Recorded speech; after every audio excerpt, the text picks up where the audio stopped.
Hello everyone. Let's go ahead and continue with multi-user operating system. So what is a multi-user operating system? Multi-user operating system allows more than one user to use the same computer at a time. So if I have more than one user, if I have more than one person who wants to use the same operating system. Now, most of the time when we are using a laptop or a desktop, the Windows that we are running, it's a kind of a single user operating system. One person can use it. However, we do have operating systems in which multiple people can work on the operating system at the same time. Now, why do I want to have an operating system that so many people can use? So there are certain softwares on which a lot of people want to work together. So we need an operating system on which a lot of users can simply work together. So let's have a look on the next page what it says about a multi-user operating system. So some operating systems which fall in this category are Windows 2000, Windows NT, Windows XP, Windows Vista 7, 8, 8.1, and nowadays 10 also. So if I'm saying that Windows 10 is a single user operating system or Windows is a single user, I'm referring to most of the time when you see someone using a laptop or a computer, there is only one person. However, the same operating system can also be used as a multi user operating system. More than one person can use the same operating system at the same time. All right. So Windows 2000 was the first version of Windows which allowed creation of several user accounts on a single machine.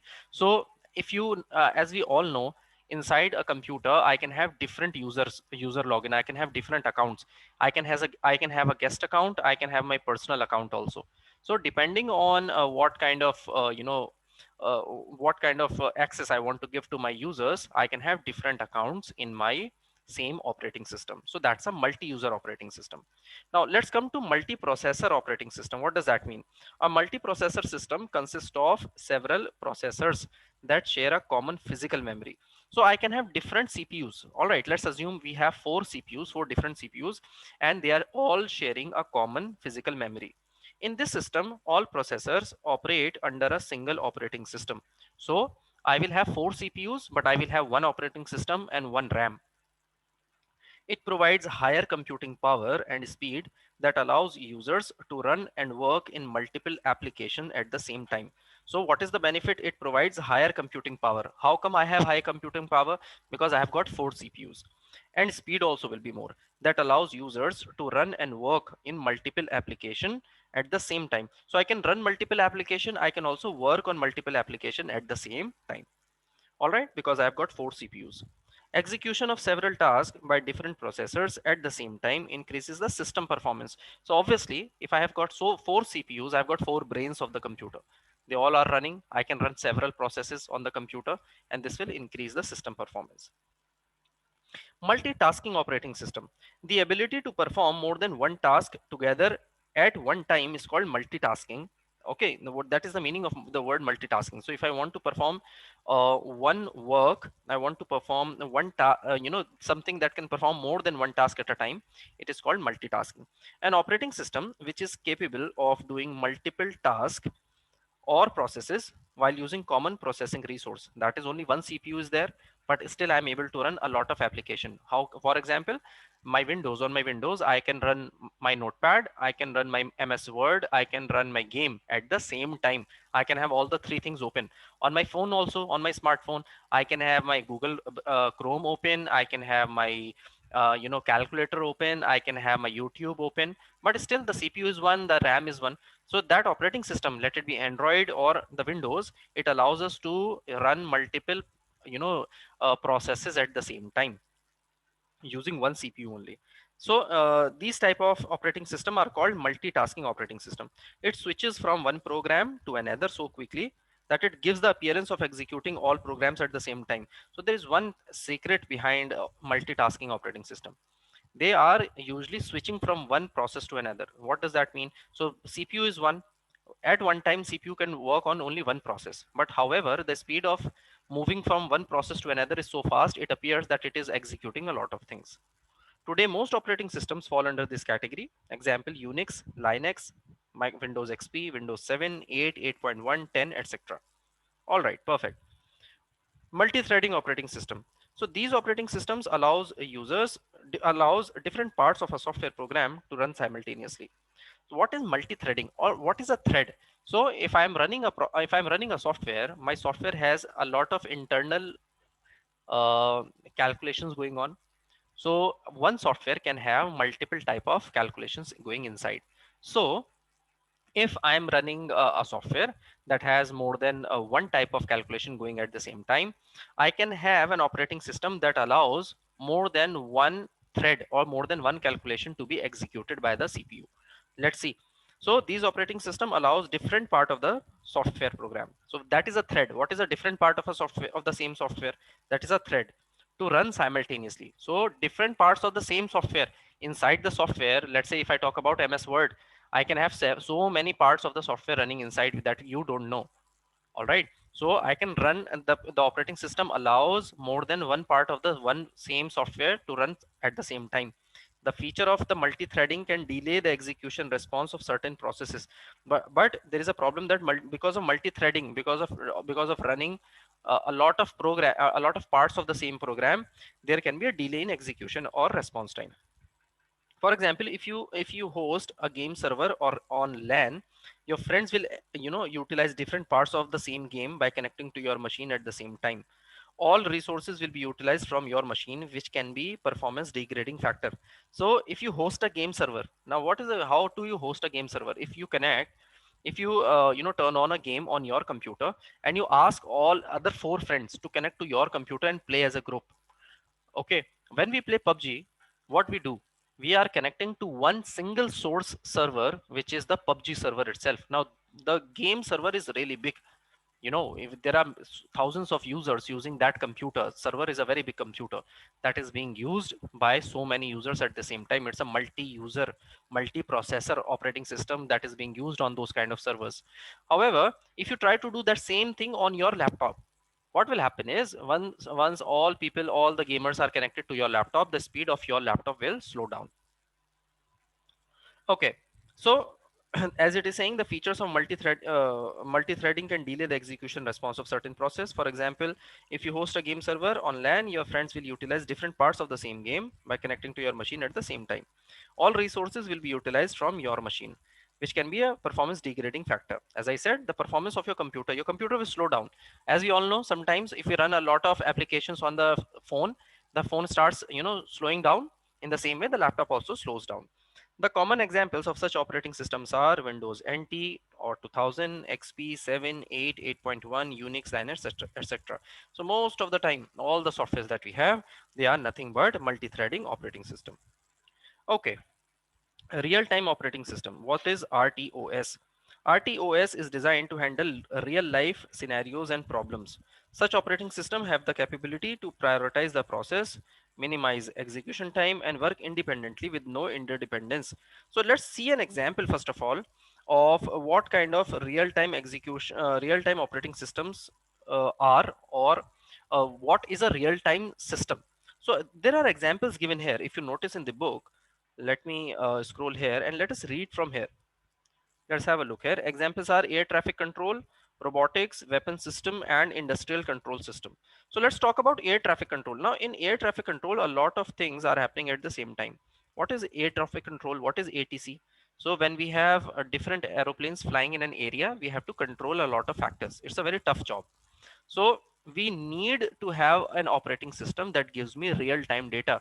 If I'm getting an information after 10 seconds, when the collision of two aeroplanes is already happened, what is the benefit? No benefit of it. So I need an operating system. I need a special type of an operating system that gives me real-time data. So let's read about it. So real-time operating system is designed to handle real life scenarios and problems. Such operating systems have the capability to prioritize the processes, minimize execution time, work independently with no interdependencies. A real-time operating system is used when the time span required to react to an input is rigid and time-bound. So why do I want to use a real-time operating system? I want to use a real-time operating system when the time span required to react to an input is rigid. What does that mean? Let's say I'm getting an input from the real place that two aeroplanes are in front of each other, and we have to tell them, at least one of them, to change their path. Now the information which is there in the air, the situation which is there in the air, and the situation and the data that I get on the computer has to be very accurate. So it says the time span, the time required to tell me that information, that my location of the aeroplane at this second is this much and this second is this much, has to be very accurate. So even microsecond of delay will cause system to fail. Absolutely. Even if I have a delay of even a microsecond, the aeroplanes are going to collide. So examples are air traffic control, robotics, weapon system, and industrial control system. What is an industrial control system? So when you have in an industry, the machines and robots are working in an assembly line. So try to see on YouTube or on Discovery how cars are being manufactured. So you have an assembly line, you have a line wherein all the robots will, one robot will fit only one part of the car. All right. So it has to be so accurate that if you have a time delay, then it will not work properly. The output will not be good. So I need a real-time operating system. What are the two types of real-time operating system? Hard real-time and soft real-time. Let's read about them.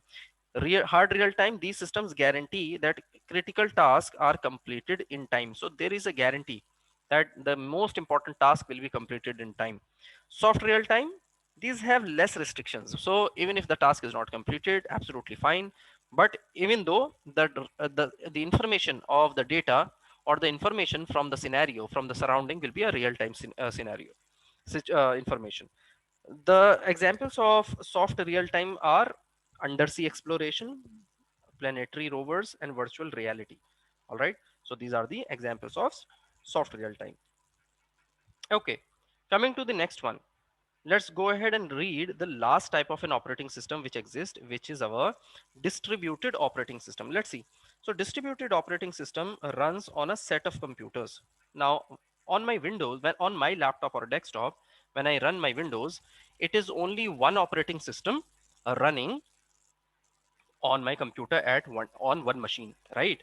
However, I can have certain operating systems that are running on different machines, same operating system but running on different computers. Let's read. So distributed operating system runs on a set of computers that are located in different geographical areas, interconnected by a network. So I have the same operating system. Let's assume Windows is distributed. Let's assume. So I will have same Windows that I see on the, I will have the same desktop. However, one computer that is sharing that operating system is sitting in New Delhi. The other computer is kept in Jaipur. The third one in Mumbai, and the fourth one in maybe Bangalore. All right. So that is also true. It controls these interconnected systems and makes them appear as a single computer. So the operating system is controlling these interconnected systems and makes them appear as a single computer. It looks like as if there is only one computer. It allows all the linked machine to access data and software. So what is the benefit? So if I can see certain information on one desktop, I will be able to see it on all the four desktops which are using the operating system. And the process takes over the common network from different computers irrespective of their location on the globe. And the process, so what do we all have to understand here is it allows all the linked machines to access data and software, and the process takes over the common network. So what, how come I'm able to connect all these, all these computers together? It is happening with the help of what? With the help of the internet. So if I'm connected over the internet to four computers using the same operating system, I will be able to use it. Okay, so we have come to an end on the types of operating system. Now what we are going to see is a very simple topic on the next page, which is user interface. So what is a user interface, guys? Let us try and understand this. So as far as a user interface is concerned, whatever you see on the screen, it's a user interface. It's an interface, it's an interaction between the user and the computer. Before we proceed and read, you can see one type of user interface is this black and white screen, and the other one that we see is the graphical screen. All right, so let's go ahead and read further, so in order to understand. As we know, interface is a point where two systems meet and interact with each other. Similarly, in computing, user interface refers to the hardware and software mechanism by which a user interacts with the computer to pass instructions to it. So how do the user interacts with the computer? How does the user talks to the computer? The user can talk to the computer through an interface. Either it can be, these lines, or it can be through images also. So let's go ahead and read. The operating system of a computer acts as an interface. So what is the interface? for the user and the computer, that is your operating system. I have informed you before as well, through which a user gives commands and the instructions to the computer and also receives messages from the computer. So the user will give the command to the computer through the operating system, and it will also receive message from the computer through the operating system only. Without the operating system, interaction between a user and a computer is not possible. It is impossible to talk to the computer. What do you mean by talking to the computer? To use the computer. On our smartphones nowadays, we all know what is the operating system that we use. It is Android, or it is a Mac OS that we are using, right? So these two operating system, if there is no Android, you can't run an app. If there is no Android, you cannot go ahead and run you can't even make a call. So an operating system is really, really important. Let's see what are the different types. So various types of users evolved with the advancement in user interfaces have evolved with the advancement in technology. Here we will discuss the two commonly used interfaces. Character user interface. This interface requires the user to type commands in order to interact with the computer system. So this interface that we have, it allows the user to type commands in order to talk to the computer. So if I want my user to open a folder, so I will have to do what? I will have to go ahead and type a command, and then later on I will go ahead and uh, open the folder that we have. This type of interface is not a good choice for the beginners, as they have to memorize a good range of different commands. So I have to learn a lot of commands if I want to operate in character user interface. Character user interface is also known as command line interface, CLI. A command line interface is a space on display screen in which commands are typed in by the user. So you can have a look here, this black window that we have, or rather, let me just go ahead and show it to you. We have an example of Unix and DOS. So these are the popular examples of command line interface or character user interface. So let me just stop my screen share and show you the live demo of what the command line interface will look like. So let me share my screen, and if you have a look here, you can have a look that command line interface is something that looks like this. Now if I want to go ahead and see what are the different folders in my in my directory, so what I will have to do, first of all, let me show it to you. So let me do this command, dir command, that is the directory command, and you can see all these folders created in my C drive. So if I want to do the same thing in my Windows, we all know, we will open my computer, double click on C drive, and I can still see all these folders inside. So what did I do in order to go ahead and work with command line interface? I had to type a command. So that is a difference between command line interface and graphical user interface. So graphical user interface is very easy, all right, as compared to command line interface. All right, perfect. Let me just go ahead and show it to you a couple of other commands. So if you want to get into one particular folder, let's say I have my folder called let's say Windows here. So I'll have to do cd Windows, and now if I type dir command, I'm able to see all the folders that I have in my Windows folder itself. So this is my Windows folder. This has a lot of files, obviously. So that is why I'm able to see this list. Okay, perfect. Let me stop my screen share and let me get back to the book.